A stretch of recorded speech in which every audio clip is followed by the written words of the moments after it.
Question number 166, Sri Manoj Kotak ji. Question number 166. Table of the House.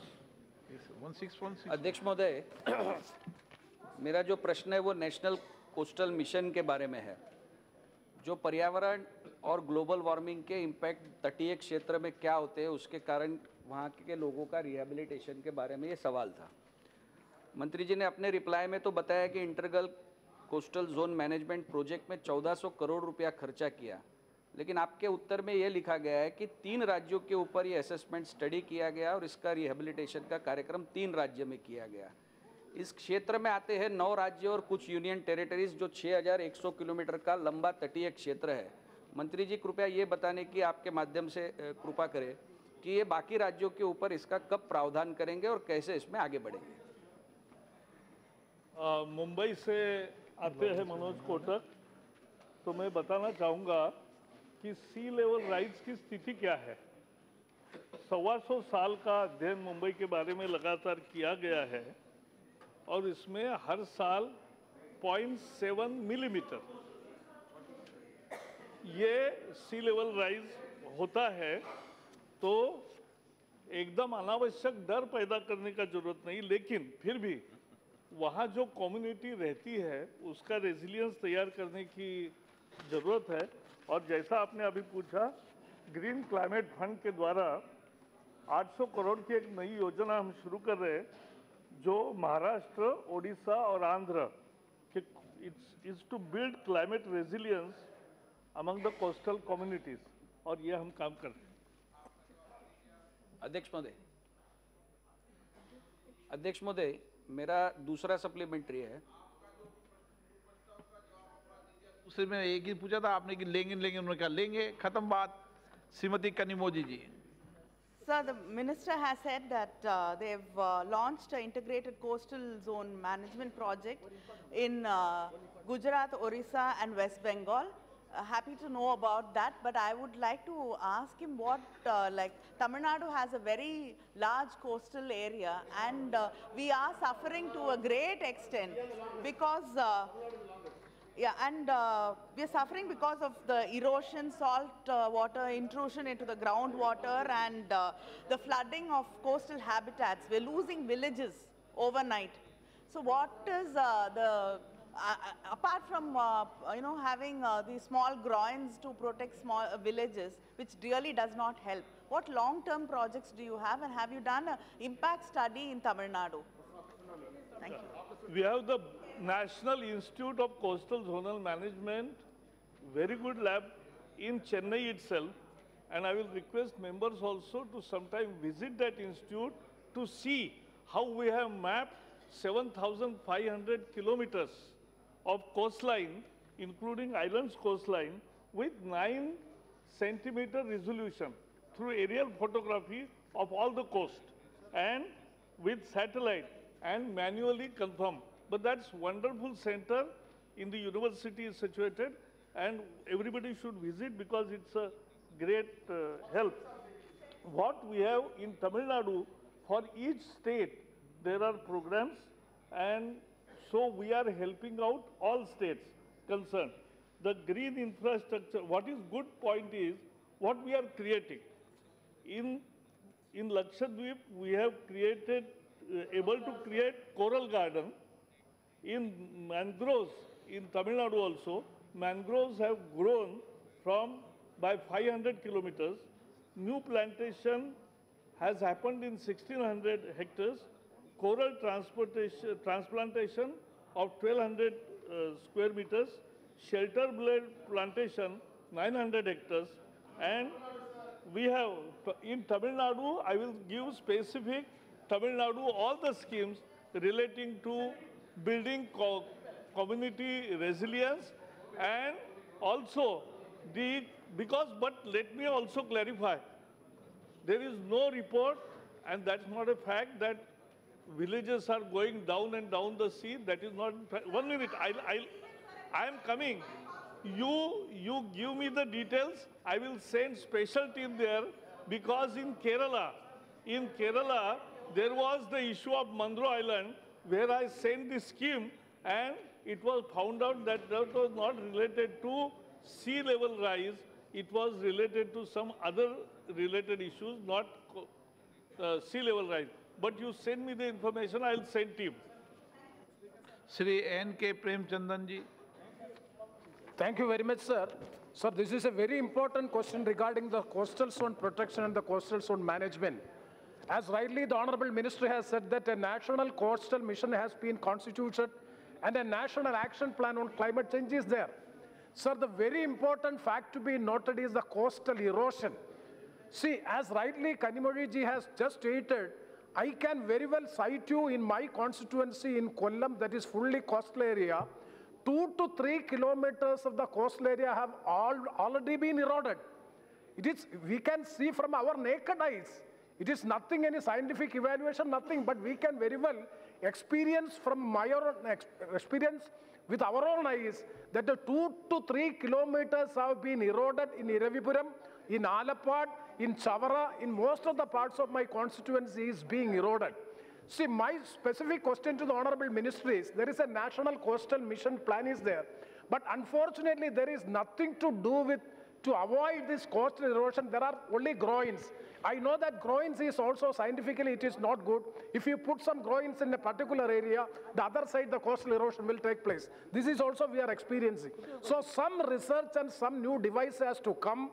Till then, coastal erosion only protection is the coastal zone protection is by constructing groins and seawalls.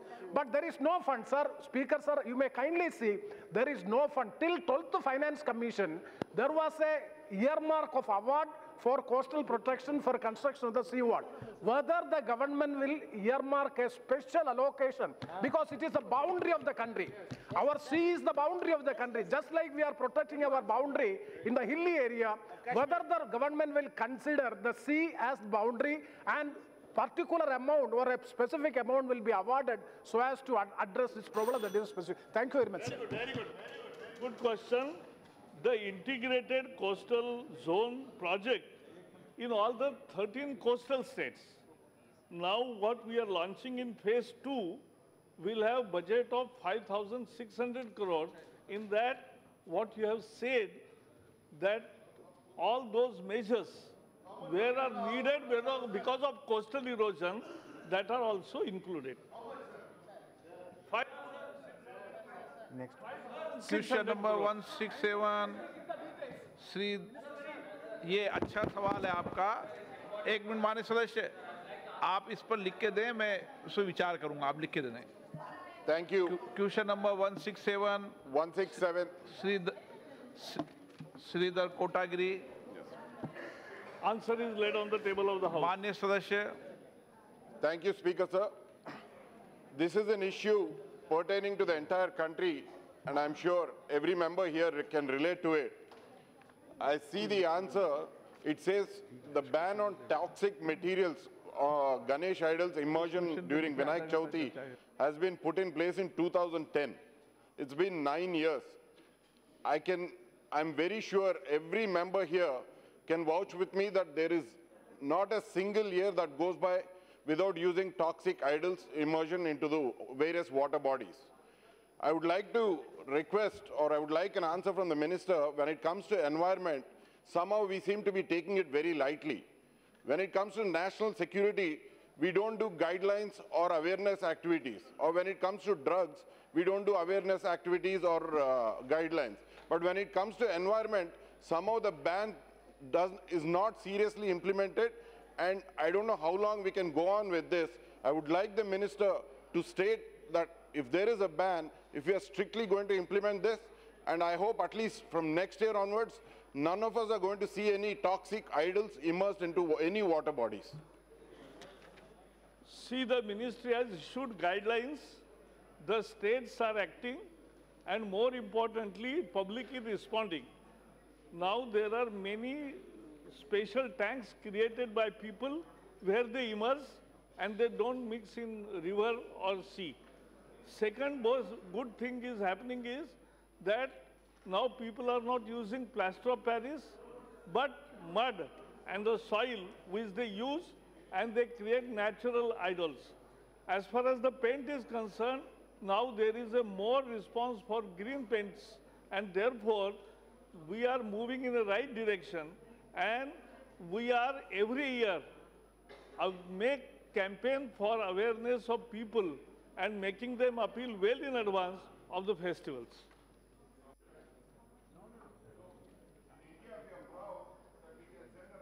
Moon.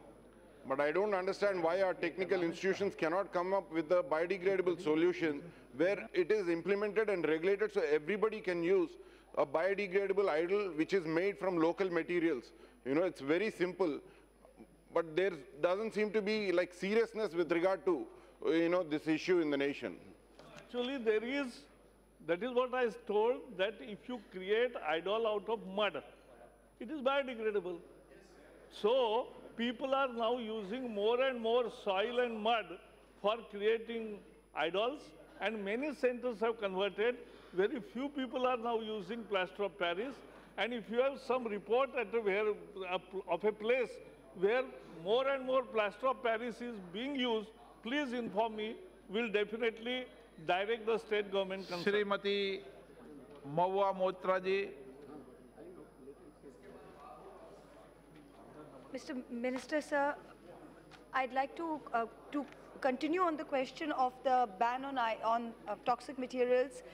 My colleague had spoken on the issue of Ganesh Chaturthi. I would like to expand the scope of that to all idols, because we come from a rural area where obviously with a lot of religious, India is a land of festivals, and with so many religious festivals, it is not just Ganesh Chaturthi, but there are various festivals, and this idol making is actually a cottage industry and part of small and medium enterprises and creates a lot of employment. So it is not something that we would like to clamp down on. Having said that, there seems to be absolutely no widespread awareness among people who make it, among people who celebrate the festival, on not just the idol, but the accompanying ornaments, the decoration, all of the plastic, nylon, styrofoam that goes with it, paints, dyes, which is put in usually ponds. And the issue is if it is put in a river, but if it is put in a pond, which is the source of drinking water, of washing, of all of those things, it is not only environment, but also sometimes very high levels of toxicity. So I would request your good self to see if we could issue some very stringent guidelines which can be implemented at panchayat level, please. It's a suggestion for action, and we have taken note of it.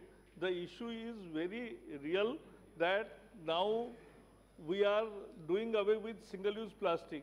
So thermocol, which cannot be recycled or can't be processed, so it remains, and that's a hazard. And therefore, even decoration, now there will be Christmas also. That is what.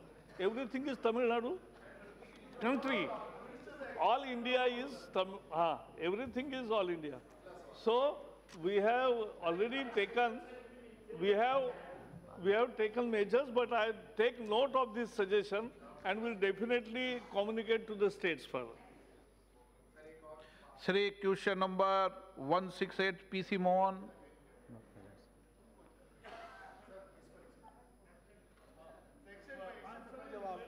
To the House. Rajiv Pratap Rudy.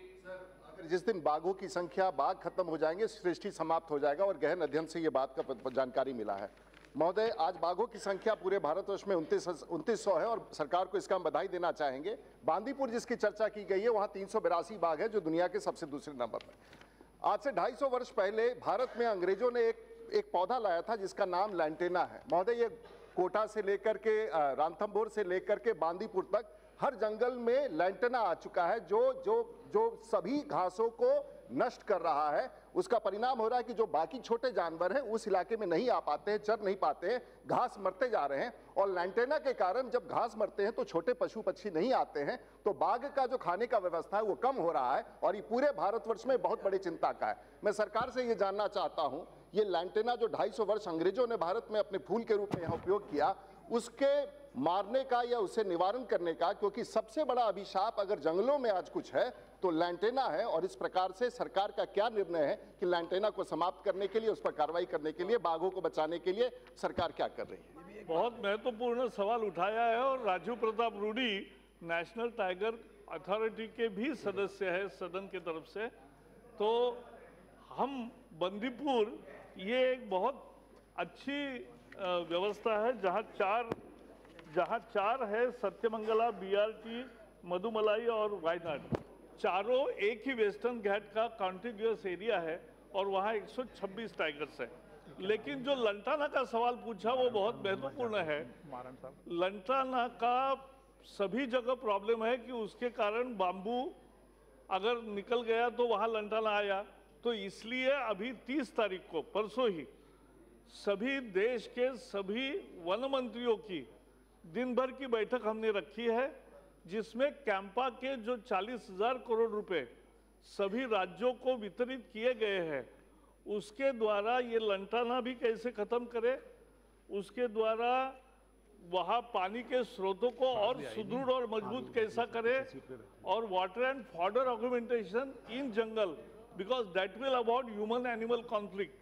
तो ये विषयों की विस्तार से चर्चा होगी, निर्णय होंगे और आपको हम बताएंगे भी, अवगत कराएंगे।